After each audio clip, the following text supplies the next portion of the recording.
IPL का तीसरा match Kolkata Knight Riders versus Sunrisers Hyderabad के बीच कल दोपहर 2:30 बजे खेला गया दोस्तों, जिसमें सनराइजर्स हैदराबाद ने टॉस जीतकर पहले फील्डिंग करने का डिसीजन लिया। और जब कोलकाता बैटिंग करने के लिए आया तो उनकी शुरुआत बिल्कुल भी अच्छी नहीं रही। हुआ यूं कि माइक्रो एंसन की एक गेंद पर जैसे ही सोल्ट ने एक शॉट खेला तो सुनील नारायण रन लेने के लिए दौड़ पड़े, लेकिन फील्डर के हाथ में बॉल जाते देख सोल्ट ने उनको वापिस भेज दिया, लेकिन वापिस क्रीज में वो पहुंच नहीं पाए क्योंकि डायरेक्ट हिट के कारण उनको रन आउट होकर पवेलियन लौटना पड़ा। मात्र 2 रन सुनील नारायण ने बनाए और कोलकाता नाइट राइडर्स को लगा 23 रन के स्कोर पर पहला झटका। और कोलकाता की मुसीबतें यहीं पर खत्म नहीं हुई दोस्तों। अभी वेंकटेश अय्यर ने 7 रन बनाकर और श्रेयस अय्यर ने बिना खाते खोले आउट होकर कोलकाता की मुसीबतें बढ़ाई ही थी कि नीतीश राणा 9 रन बनाकर आउट होकर चलते बने और कोलकाता हो गया 51 रन पर 4 विकेट। हालांकि दूसरे छोर पर खड़े सोल्ट कोलकाता की नैया को डूबने से लगातार बचाने की कोशिश कर रहे थे और इस मौके पर आकर रमनदीप सिंह ने उनको बहुत बेहतरीन साथ दिया, तेज गति से रन बनाए और आउट होने से पहले रमनदीप ने 35 रन बनाए। 17 गेंदों का सामना करने के बाद एक अच्छी पार्टनरशिप बिल्ड करके गए। फिर रिंकू सिंह ने आते ही 25 करोड़ के पैट कमिंस की पहली गेंद पर ही शानदार चौका जड़कर उस मोमेंटम को बनाए रखा। इस बीच सोल्ट ने शानदार बल्लेबाजी करते हुए अर्धशतक लगाकर कोलकाता को एक मजबूत स्थिति में पहुंचा दिया और उसके बाद एक और बड़ा शॉट खेलने के लिए गए, वो मार्कंडेय की गेंद पर,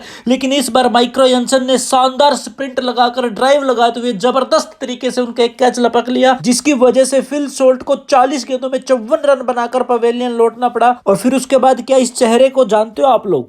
जितनी खतरनाक पर्सनालिटी है इस बंदे की, उतनी खतरनाक तरीके से इस बंदे ने बहुत मारा भाई। हेलमेट उतार के, हेलमेट डाल के और लगातार 6 पे 6 ओ भाई साहब उड़ा दिया हैदराबाद को। हालांकि रिंकू सिंह ने भी इनका बहुत बेहतरीन तरीके से साथ दिया, लेकिन आंद्रे रसेल ने सिर्फ 20 गेंदों में ही अपना अर्धशतक कंप्लीट कर लिया और अर्धशतक कंप्लीट करते ही फिर से काम चालू। 25 गेंदों में 64 रन की पारी के दौरान 7 छक्के लगाए आंद्रे रसेल ने, जिसकी वजह से कोलकाता नाइट राइडर्स 208 रन के मजबूत स्कोर तक पहुंच गया। हालांकि जवाबी कार्रवाई करते हुए हैदराबाद की ओर से मयंक अग्रवाल और इंपैक्ट प्लेयर के रूप में आए अभिषेक, दोनों ने मिलकर पहले 5 ओवरों में ही 50 से ज्यादा रन जोड़ डाले। और उसके बाद मयंक अग्रवाल ने फिर से एक बड़ा शॉट खेला हर्षित राणा की गेंद पर, लेकिन इस बार वो बाउंड्री को फतेह नहीं कर सके और बाउंड्री पर खड़े रिंकू सिंह ने उनका कैच लपककर उनको पवेलियन का रास्ता दिखा दिया। लेकिन आउट होने से पहले मयंक अग्रवाल ने 32 रन की एक पारी खेली और हैदराबाद को लगा 60 के स्कोर पर पहला झटका।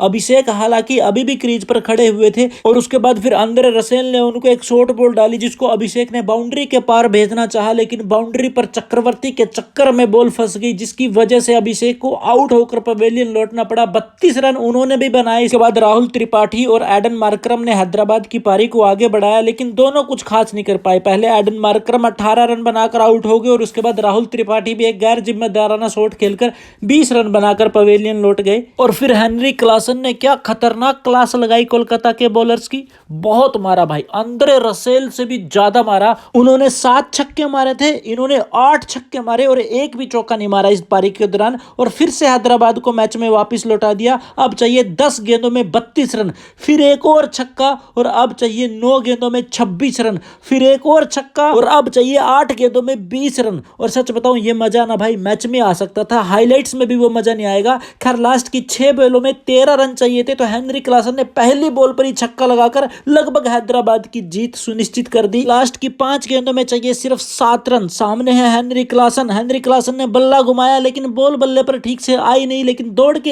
1 रन जरूर पूरा कर लिया। ये 4 गेंदों में 6 रन और सामने है शहबाज जो अभी तक बढ़िया बल्लेबाजी कर रहे थे, इस बार भी उन्होंने बल्ला घुमाया, कैच सीधा चला गया श्रेयस अय्यर के हाथों में। ये गलती कर गए क्योंकि इनकी जगह कोई अनुभवी खिलाड़ी होता तो 1 या 2 रन लेकर मैच को नजदीक लगाता, क्योंकि अब थोड़े ही रन चाहिए थे। खैर हेनरी क्लासन के पास फाइनली स्ट्राइक आई, उन्होंने भी सेम गलती रिपीट की, उन्होंने भी इस बार बल्ला घुमाया और सीधा कैच चला गया शर्मा के पास और उन्होंने भी वापस रनिंग करते हुए एक अच्छा कैच लपका। आसान नहीं होता इस तरीके का कैच लपकना। और उसके बाद एक गेंद में 5 रन चाहिए। सामने है 25 करोड़ के पैट कमिंस, बल्ला घुमाया, बॉल बल्ले पर आई नहीं और कोलकाता ने यह मैच 4 रन से अपने नाम कर लिया। So congratulations to Kolkata Knight Riders and wish you all the very best.